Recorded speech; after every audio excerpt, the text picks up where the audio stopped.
नमस्कार, markets today में आपका स्वागत है। मैं हूं शैल भटनागर, आपके साथ जुड़ रहा हूं न्यू दिल्ली स्टूडियो से। मेरे साथ आज हैं श्री ओमकेश्वर सिंह साहब। आप हेड हैं rankmf.com के।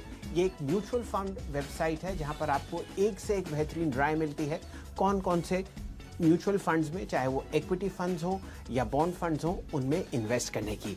आज ये शो में हमने थोड़ी सी तब्दीली करी है। आज इक्विटी के बारे में चर्चा नहीं होगी, चर्चा होगी म्यूचुअल फंड्स के बारे में, क्योंकि हमारे पास अनेक क्वेरीज आ रही हैं कि इस सेक्टर के बारे में क्या करना है। क्या एसआईपी बंद करें, क्या एसआईपी शुरू करें, क्या लंप सम इन्वेस्ट करें, कौन से फंड्स चूज करें, large cap, multi cap, mid cap या स्मॉल कैप। और इन सब एक से एक बेहतरीन जवाबों के साथ ओमकेश्वर सिंह साहब हमारे साथ जुड़ रहे हैं। दो तीन बातें इनसे करते हैं और फिर इस चर्चा को खोलते हैं। सिंह साहब, आपका स्वागत है सीएनबीसी आवाज में और खासकर मार्केट्स टुडे में। बताइए किस हिसाब से आप इस गिरावट को देख रहे हैं। दो तीन ब्रॉड क्वेश्चंस से बात शुरू करते हैं। क्या फिलहाल एक अच्छा मौका है एक ढंग के फंड में एसआईपी शुरू करने का? जी नमस्कार जी। अभी जो आप मार्जिन ऑफ सेफ्टी देखें, जो भी अच्छे क्वालिटी फंड में स्टार्ट करने का, इससे अच्छा मौका शायद ही कभी मिल पाएगा। तो जरूर हम जितने भी निवेशक हैं उनको अच्छे क्वालिटी जितने भी म्यूचुअल फंड है उसमें एसआईपी जरूर चालू कर सकते हैं। अच्छा, एक प्रश्न हमारे साथ सिंह साहब अक्सर ये आता है कि हमारा नुकसान हो रहा है और हम एसआईपी बंद करना चाहते हैं या फिर इस पूरे पैसे को निकालना चाहते हैं, क्योंकि पिछले 3 साल में या पिछले 5 साल में हमने कोई मुनाफा नहीं कमाया इक्विटी डाइवर्सिफाइड फंड्स में इन्वेस्ट करने का। तो बताइए आपकी क्या राय है इस बारे में? जी, इस पर सबसे अहम बात ये हो जाती है कि आपको ये ध्यान रखना होगा कि जिस फंड को आपने सेलेक्ट किया, जिसमें आपने इन्वेस्ट किया है, उसका क्वालिटी कैसा है। ये हमेशा देखा गया म्यूचुअल फंड सही है, लेकिन कौन सा म्यूचुअल फंड सही है ये जानना बहुत जरूरी होता है। तो ऐसे बहुत से डाइवर्सिफाइड इक्विटी फंड्स हैं जिन्होंने ये दौरान काफी अच्छा रिटर्न्स भी दिया है। तो अगर आप सही तरीके से किसी भी स्कीम को सेलेक्ट करते हैं और उस स्कीम में क्वालिटी पोर्टफोलियो है और वो पोर्टफोलियो अगर आपको रिजनेबल रेट में अवेलेबल है, तो जरूर अवश्य ही आपको ये रिटर्न्स मिलेंगे। इसलिए इक्विटी म्यूचुअल फंड में सही फंड सेलेक्ट करना बहुत ही जरूरी है फॉर रिटर्न। चलिए, हमारे दर्शक जो हमारे साथ जुड़े हुए हैं, साथ ही साथ ग्राफिक्स पर आपको एक से एक बेहतरीन फंड्स के नाम आते हुए दिख रहे हैं। इन सब को हम अपलोड अपने ट्विटर हैंडल पर भी करेंगे, तो आप ज़्यादा चिंता ना करें। पेंसिल और पेन लेने के बजाय ध्यान से सुने कि क्या आपको ओमकेश्वर सिंह साहब राय दे रहे हैं। ये नाम आपको हमारे ट्विटर हैंडल्स पर मिल ही जाएंगे। चलिए, इस चर्चा को और बढ़ाते हैं। अजीत दुसाने साहब हमारे साथ जुड़ रहे हैं मुंबई से। अजीत जी, स्वागत है आपका मार्केट्स टुडे और सीएनबीसी आवाज में। बताइए आप क्या प्रश्न है ओमकेश्वर सिंह साहब के लिए? तो मेरा ये प्रश्न था कि फिलहाल जो मार्केट डिप हुआ, तो हमें इसकी राइज होने की एक्सपेक्टेशन है। तो क्या हम इसे इंडेक्स फंड की तरह हम इससे रिकवर कर सकते हैं, प्रॉफिट गेन कर सकते हैं? जी, अजीत जी, बहुत बेहतरीन प्रश्न है और आपकी सोच की दाद देनी पड़ेगी कि आप इस फॉल को एक अपॉर्चुनिटी देख रहे हैं अच्छे फंड्स में इन्वेस्ट करने की। बताइए ओमकेश्वर साहब, क्या इंडेक्स फंड के लिए सही समय है और कौन से एक दो इंडेक्स फंड हैं जो आपके पसंदीदा हैं? जी, मेरा जो मानना है ये है कि अभी भी active fund management out perform कर रहा है काफी इंडेक्स फंड्स को भी। तो और एक और जो समझ है ये कि इंडेक्स फंड मतलब कि इंडिया के बेस्ट कंपनीज है, ऐसा नहीं होता। जो सिलेक्शन क्राइटेरिया है, जो स्टॉक्स जो इंडेक्स में आते हैं वो काफी डिफरेंट है कंपेयर टू कि वो स्टॉक का क्वालिटी ऑफ बिजनेस क्या है, मार्जिन ऑफ सेफ्टी क्या है या ग्रोथ कैसा है। इसलिए इस तरीके से देखने से शायद गलती हो सकती है। तो अभी भी ये मानना है कि काफी ऐसे एक्टिव मैनेज फंड्स हैं जो कि इंडेक्स को करीब 15-20% से भी आउट परफॉर्म किए हैं। तो इनकी सलाह ये होगी कि आप अच्छे क्वालिटी के डाइवर्सिफाइड फंड्स है, जो मल्टी कैप है, लार्ज कैप है, उसमें आप लगा सकते हैं जिससे आपको अच्छा रिटर्न मिल सकता है। जी, तो दुसाने साहब, इंडेक्स फंड सही तरीका है, लेकिन उससे बेहतरीन तरीका है मल्टी कैप डाइवर्सिफाइड फंड में आप पैसा लगाएं और इस डिप का फायदा उठाएं। नाम आपको हमारे ट्विटर हैंडल्स पर मिल ही जाएंगे। आपका हमारे साथ जुड़ने के लिए बहुत बहुत शुक्रिया। अगले कॉलर हैं शोभित राजपूत साहब, जो बिल्कुल नोएडा से मेरे करीब से जुड़ रहे हैं। राजपूत साहब बताइए क्या आपका प्रश्न है सिंह साहब के लिए, अपनी क्वेरी बताइए। Good evening sir. Good evening. Actually मैं 2 to 3 ईयर के लिए इन्वेस्ट करना चाह रहा हूँ 10,000 पर मंथ SIP के थ्रू। तो मुझे एक्चुअली तो बेस्ट ऑप्शन क्या रहेगा, क्योंकि मेरा हॉरिजन ज्यादा लंबा नहीं है, मैं 2 to 3 ईयर मैक्सिमम करूंगा। तो इस सिनेरियो में कौन से फंड में ठीक रहेगा, और मतलब FD ज्यादा बेटर रहेगी कि कोई डेब्ट फंड वगैरह? जी सिंह साहब, आपने प्रश्न सुना, आपका जवाब। जी चूंकि आपका जो ड्यूरेशन है वो 2 से 3 साल के लिए, इसलिए आपको डेट कैटेगरी के फंड आपके लिए बेटर रहेंगे। और उसमें भी शॉर्ट टर्म डेट्स जो होते हैं वो 1 से 3 साल के लिए होते हैं। तो वो अगर आप देखें तो HDFC short term debt fund है, जो कि काफी अच्छा फंड है, जिसमें कि आप ये पैसा लगा सकते हैं। और ये करीब इसका जो 3 से 3 साल का जो इसका रिटर्न है वो करीब 7.96% है हिस्टोरिकल रिटर्न। और अभी जो RD या फिर FD का जो रेट चल रहा है, क्योंकि इंटरेस्ट रेट कट हो गए हैं, इसलिए अब वो 5.7 से 6.15 है। तो आप देख सकते हो कि करीब 1.5 से 2% तक का आपको ज्यादा रिटर्न मिल सकता है अगर आप ये शॉर्ट ड्यूरेशन फंड में लगाते हो। चलिए राजपूत साहब, ये फंड्स के नाम आपके सामने स्क्रीन पर चल रहे हैं, और सिंह साहब आपको इक्विटी से परे रहने की राय दे रहे हैं, क्योंकि 2-3 साल में शायद आपको उतना रिटर्न ना मिले जो कि एक कंफर्म्ड ऑलमोस्ट तरीके से डेट फंड में आपको मिलता हुआ दिख सकता है। मैं उम्मीद करता हूं आपकी क्वेरी का जवाब आपको मिल चुका होगा। अगले हमारे क्वेरी लेने वाले हैं अनुराग अग्रवाल साहब, जो हमारे साथ मुंबई से जुड़ रहे हैं, और उनकी क्वेरी जरा इनकम टैक्स लॉस से रिलेटेड है, खासकर सेक्शन 80C और 80D से। अनुराग साहब स्वागत है आपका, बताइए क्या प्रश्न है। सर मैंने अभी क्या है, मेरा SIP चलता है ELSS फंड में, एंड मैंने 10,000 NPS में भी इन्वेस्ट कर रखा है। बट अकॉर्डिंग टू अभी न्यू प्रोटोकॉल की जो फिस्कल ईयर है वो 30 जून तक एक्सटेंड कर दिया गया है। तो मेरा जो SIP चल रहा है और NPS में मैंने इन्वेस्ट कर दिया है, तो ये कंसिडर किया जाएगा नहीं किया जाएगा फॉर दिस 2021 सर?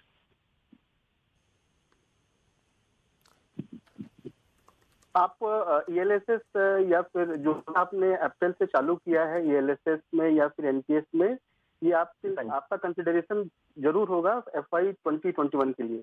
ये जो समय सीमा जो बढ़ाया गया है वो इसलिए बढ़ाया गया है कि काफी लोग ऐसे थे जो कि अपना समय पर 31 मार्च तक अपना जो इन्वेस्टमेंट था वो नहीं कर पाए। वो एक्सटेंशन उनके लिए है जो पिछले वर्ष यानी कि FY 19-20 में जो नहीं कर पाए थे उनके लिए है। अगर आपने ऑलरेडी वो कर चुके हैं तो उसके बाद जो भी आप इन्वेस्टमेंट अप्रैल से अभी चालू करेंगे वो आप नए फाइनेंशियल 2021 में उसका बेनिफिट आप उठा सकते हैं। जी अग्रवाल साहब, आपको ये प्रश्न का उत्तर ठीक ठाक मिल गया। कोई फंड का आइडिया आप लेना चाहेंगे अनुराग जी? बस सर मैं जैसे ELSS में मैंने जो इन्वेस्ट कर रखा है वो है Tata mutual fund, tax saving fund, Mirae asset tax saving fund and Axis. तो तीनों में बना रहूं या फिर इनमें से किसी एक को ऑप्ट करूं? नहीं, आपने अच्छा किया है, डाइवर्सिफाई करके रखना काफी सही है, और ये तीनों फंड काफी अच्छे हैं, तो आप इसमें कंटिन्यू रख सकते हैं। Thank you sir. चलिए अग्रवाल साहब, हमारे साथ आपका जुड़ने के लिए बहुत बहुत शुक्रिया। नेक्स्ट कॉलर उड़ीसा से हमारे साथ जुड़ रहे हैं, और उनका नाम है चंद्रा। चंद्रा जी स्वागत है आपका CNBC आवाज़ और मार्केट्स टुडे में। और आपके पास प्रश्न है 2 बेहतरीन फंड्स के बारे में, और दोनों फंड्स आपके इन्वेस्टमेंट में हैं। तो आप ही सवाल पूछिए ओमकेश्वर जी से। फंड्स के नाम है कोटक स्टैंडर्ड मल्टी कैप और एक्सिस ब्लू चिप फंड। बताइए प्रश्न क्या है। नमस्ते सर। हेलो। हाँ चंद्रा जी, अपना प्रश्न पूछिए। सर मैं बोल रहा था, अभी हमारा फंड जो है अभी उसका प्रिंसिपल अमाउंट से भी माइनस में दिखा रहा है, उसमें बने रहना है या उसको क्विट करना पड़ेगा? ओमकेश्वर जी, बिल्कुल वही प्रश्न है जो बिल्कुल हमने शुरू में पूछा था। फंड के नाम दोनों बहुत अच्छे हैं, Kotak standard multi cap fund और blue chip fund Axis AMC का। इन दोनों में बने रहें या क्या कीजिए? जी चंद्रा जी, आप एक चीज ध्यान दो, गिरते सब है लेकिन गिर के उठने वाला सही होता है। तो गिरे, जैसे ये कैटेगरी आप देखो, एक्सेस ब्लू चिप के बारे में अगर आप बात करो, ये कैटेगरी करीब 24% गिरा हुआ है, यानी कि इवन इंडेक्सेस निफ्टी सेंसेक्स वो भी 24-25% गिरे हुए हैं। लेकिन फिर भी एक्सेस ब्लू चिप है जो वो केवल 8% ही गिरा हुआ है, यानी कि अगर आपका 100 रुपया था तो 92 रुपीज अभी बचे हुए हैं। बाकी तो जो कैटेगरी है उसमें तो करीब 75 रुपये ही बचे हैं। तो कहने का मतलब ये है कि इसने काफी अच्छे से आउट परफॉर्म किया है, करीब 17-18% का आपका कैपिटल इरोजन बचाया है। उसी तरीके से आप स्टैंडर्ड मल्टी कैप को देखेंगे तो ये इसमें क्या किया है, जो कैटेगरी का रिटर्न है उसी हिसाब से इसने परफॉर्म किया है। अगर कुछ और भी ऐसे मल्टी कैप फंड्स अवेलेबल हैं जो कि काफी अच्छा परफॉर्म किए हैं, कैटेगरी से बेटर परफॉर्म किए हैं, बनस्पत जैसे यूटीआई इक्विटी फंड हो गया, जेएम मल्टी कैप फंड हो गया, या फिर मोतीलाल 35 हो गया, एक्सेस मल्टी कैप हो गया, ये सब ऐसे कुछ फंड हैं जो कि काफी अच्छा परफॉर्म कर रहे हैं। तो डिपेंडिंग आपके चॉइस के हिसाब से आप अकॉर्डिंगली डिसीजन ले सकते हैं। चलिए, ये राय आपको मिल रही है और जाहिर तौर पर अगर आप इसी समस्या को 3 साल बाद देखेंगे तो आपको रियलाइज़ होगा कि अगर आप एसआईपी बंद ना करते या अच्छे फंड में एक एक्स्ट्रा एसआईपी डालते तो आपको बहुत ज़बरदस्त रिटर्न मिलेगा। बहुत सारे फ़ोन कॉल्स हमारे साथ आ रहे हैं, लेकिन ईमेल पर भी बहुत सारी क्वेरीज हैं। विवेक बाजपेयी साहब ने भोपाल से हमें लिखा है कि ये जो हमारे साथ परेशानी चल रही है, क्या एसआईपीज़ को बंद करें या एग्जिट करें एक फंड हाउस में से और पूरा अमाउंट दूसरे फंड हाउस में लगाकर एक और एसआईपी शुरू करें? उमकेश्वर साहब, टिपिकल सवाल है और ऐसे हमारे पास कई प्रश्न आते हैं कि एसआईपी बंद करके सामान बेच देते हैं और दूसरे फंड हाउस में या तो एक मुश्त पैसा डालते हैं या वहां पे भी एसआईपी शुरू करेंगे। बताइए क्या राय है? जी जैसे कि अभी हम लोग कोविड-19 में, तो अभी सबसे ज्यादा इम्पोर्टेंट जैसे हमको क्या है, हेल्थ वाइज हमको है कि हम अपने आप को सैनिटाइज करके रखें, सेफ रहें।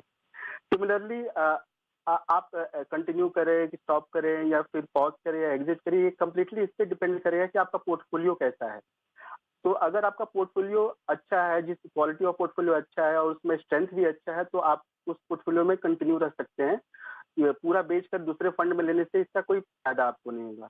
लेकिन हाँ, अगर आप अपने पोर्टफोलियो को सैनिटाइज करते हैं और आपको लगता है कि आपका पोर्टफोलियो है वो उसका स्ट्रेंथ एडिक्वेट, उसका क्वालिटी अच्छा नहीं है, तब आप ऐसा कर सकते हैं कि अच्छे फंड सेलेक्ट कर करके उसमें आप स्विच कर सकते हैं। जी, तो वाजपेयी साहब, कोई फायदा नहीं है अगर आपने क्वालिटी एएमसी में बेहतरीन फंड में एक एसआईपी लगा रखा है तो उसको कंटिन्यू कीजिए, ना ही एक मुश्त कहीं इन्वेस्ट कीजिए। अच्छी तरीके से महीने दर महीने आप एसआईपी लगा सकते हैं और ज़्यादा ट्रेडिंग करके या ज़्यादा स्विच करके आप कोई बेहतरीन काम नहीं कर पाएंगे। आपके रिटर्न्स पर असर पड़ेगा क्योंकि कॉस्ट ऑफ ट्रांजैक्शन कम होगी आपके असल पैसे में से। सचिन केवट साहब जुड़ रहे हैं जौनपुर से। सचिन जी, स्वागत है आपका सीएनबीसी आवाज़ और मार्केट्स टुडे में। आपका प्रश्न एसबीआई इक्विटी हाइब्रिड फंड के बारे में है, बताइए क्या क्वेरी है? सर मैंने 2 लाख रुपए सर इन्वेस्ट किया था इसमें सर फंड में, जो सर इसमें 16% का लॉस सर नेगेटिव दिखा रहा है मेरे अकाउंट में सर। तो सर मैं सोच रहा हूँ सर, जो पैसे ऐसे बाजार गिरते हुए माहौल में सर पैसा निकालना अच्छा रहेगा सर, कि सर अभी कंटिन्यू रहने दूँ अभी? ओमकेश्वर जी, वही बात है, लॉस हो रहा है। बताइए क्या समाधान है एसबीआई इक्विटी हाइब्रिड फंड का? क्या राय है इस फंड के बारे में आपकी? एसबीआई इक्विटी हाइब्रिड इक्विटी एक काफी अच्छा फंड है और इसलिए इसमें आप बने रह सकते हैं। एक चीज आपको ध्यान रखना होगा, जब भी आप हाइब्रिड में लेते हो या फिर जब आप इक्विटी में लेते हो तो बाजार में उतार चढ़ाव होते रहते हैं। तो इसमें कोई भी समझदारी नहीं है कि अगर आप अच्छे फंड में से लॉस बुक करके, यानी कि अपना कैपिटल को भी जला कर करके आप उससे निकल जाएं। इससे बहुत बेहतर ये रहेगा कि आप इस फंड में बने रहें। ऐसे भी अगर आप ये देखें तो इसमें अपने कैटेगरी, जो इसका कैटेगरी है, उस कैटेगरी में ये one of the best fund है और करीब 7% इसने आउट परफॉर्म किया है अपने कैटेगरी को। तो आप इस फंड में बने रहें और जब भी मार्केट जब ऊपर की ओर आएगा तो इससे आपको अच्छा डिसेंट रिटर्न मिलने के चांसेस रहेंगे। जी, तो ये राय आपको मिल रही है सचिन जी। फंड बहुत अच्छा है, मायूस ना हो। गिरावट और बढ़ना ये बाजार का चलन है, और बुरे वक्त में अगर आप सामान बेच देंगे तो आप जब समय पलटेगा तो आप रिग्रेट करेंगे। आप कुछ कहना चाह रहे थे सचिन जी? सवाल है सर जी, सर आपने जैसे 2 लाख सर इन्वेस्ट किया मैंने सर, तो 1,50,000 बचा सर इसमें। हम सोच रहे सर अगर बाजार अभी 1 मई तक जा रहा है सर, हो सकता है तो बढ़ भी सकता है। अगर ऐसे धीरे धीरे सर गिरते जाए अगर अमाउंट 0 तक हो जाएगा सर, तो मैं क्या करूँ सर? ऐसा तो नहीं? नहीं, 0 तक तो नहीं होगा, इस बात की तो गारंटी हम आपको CNBC आवाज पर देखते हैं। देखिए, बहुत समय में जब ऐसी गिरावट आती है तो आप ये मान के चलिए कि धरती खत्म नहीं होती, और जब बहुत तेजी होती है तो ऐसा नहीं होता कि वृक्ष हवा में उगते हैं। तो इन दो बातों के दायरे के बीच में बाजार चलता है। आपके पैसे शून्य नहीं होंगे। ओमकेश्वर सिंह साहब कह रहे हैं आपका फंड बहुत अच्छा है, उसमें बने रहिए। इस तरीके की अगर आप डर के वक्त पैसा निकाल लेंगे तो आपको अपना नुकसान होता हुआ दिखेगा। क्या आप संतुष्ट हैं? जी सर संतुष्ट, मतलब सर 3 साल तक कंटिन्यू कर सर? जी हाँ, आप इस पैसे को लगाए रखें, और सिंह साहब हमेशा कहते हैं कि आप इसमें SIP और लगा सकते हैं। तो पैसा ना निकालें, फंड की क्वालिटी अच्छी है आपकी, और उसमें बने रहें।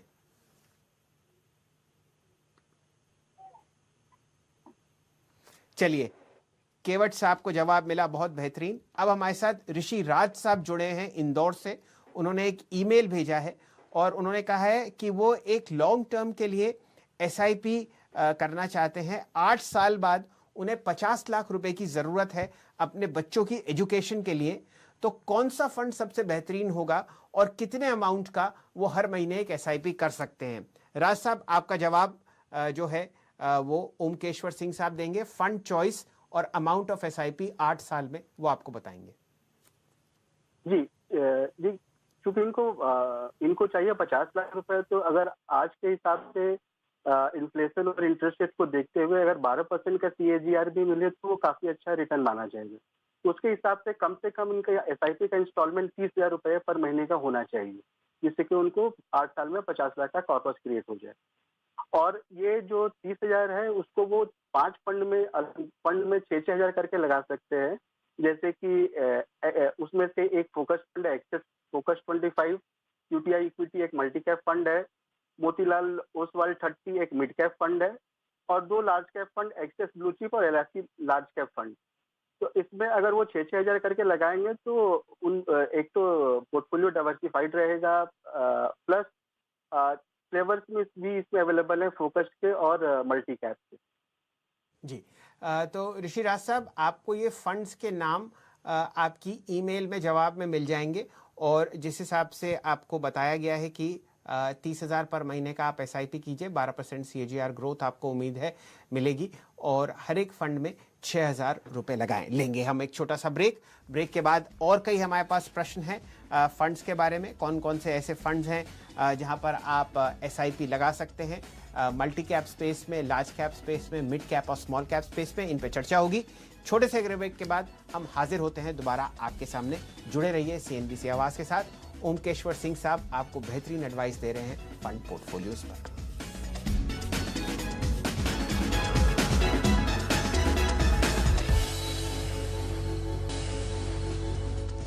नमस्कार, आपका स्वागत है दोबारा मार्केट्स टुडे में। चर्चा हो रही है म्यूचुअल फंड्स पर। हमारे साथ ओमकेश्वर सिंह साहब जुड़े हुए हैं। आप rankmf.com के CEO हैं। एक से एक बेहतरीन और शानदार एडवाइस मिल रही है कौन सा फंड खरीदना है, कौन से एग्जिट करना है। अब हमारे साथ गौरव सतपुते साहब जुड़ चुके हैं वडोदरा से।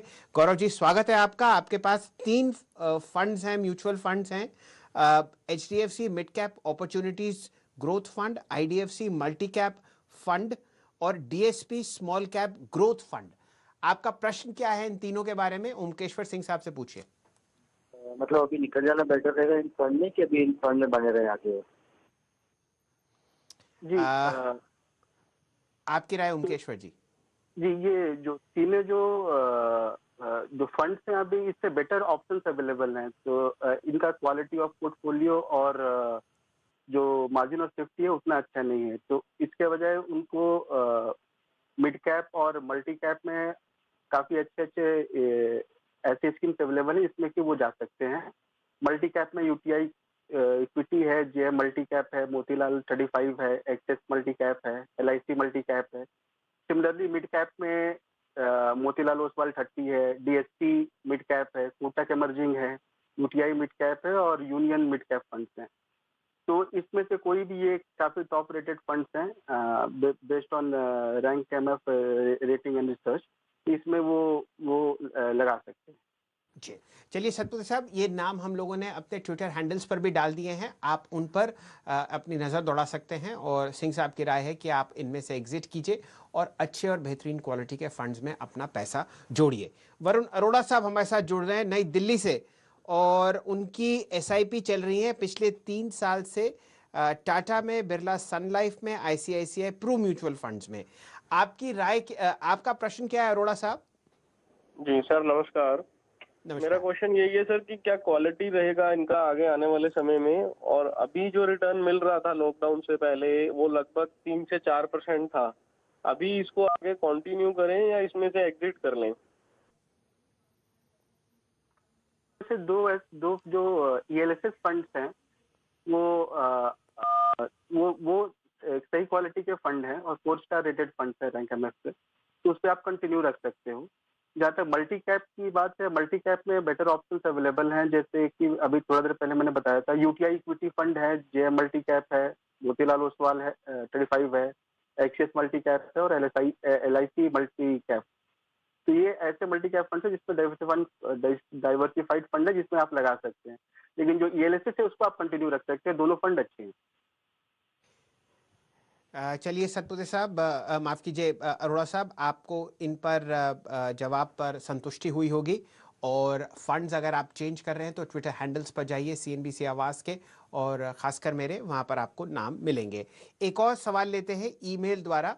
सागर से अर्पित मोदी साहब लिख रहे हैं कि उन्होंने 3 फंड्स आईसीआईसीआई एएमसी के पिछले 3 साल से एसआईपीस चला रखे हैं। एक है ICICI Pru technology fund, ICICI Pru export and other services fund और ICICI Pru mid cap fund. कुल मिला के 8,000 रुपए के 3 एसआईपी हैं और इनका सवाल है कि क्या अगले 10 साल के लिए इन फंड्स में वो निवेश करें, या अगर नहीं तो आप क्या विकल्प बताएंगे? जी, तो अर्पित साहब को ये बोलना होगा कि इन्होंने काफी जो एक्सपोजर है वो सेक्टोरल फंड में लेकर रखा है। सेक्टोरल फंड में काफी हाई रिस्क इसलिए होता है कि कंसंट्रेशन बहुत ज्यादा रहता है, तो कुछ पोर्शन अगर आपको चाहिए तो आप रख सकते हो, लेकिन अगर ये आपका पोर्टफोलियो है तो मेजर पोर्शन जो आपका है वो सेक्टोरल फंड में है, जो कि काफी रिस्की है। इसलिए आपको इससे बेटर डाइवर्सिफाइड फंड्स जो अवेलेबल हैं, जैसे लार्ज कैप है या मल्टी कैप, तो उसमें आपको ध्यान देना चाहिए।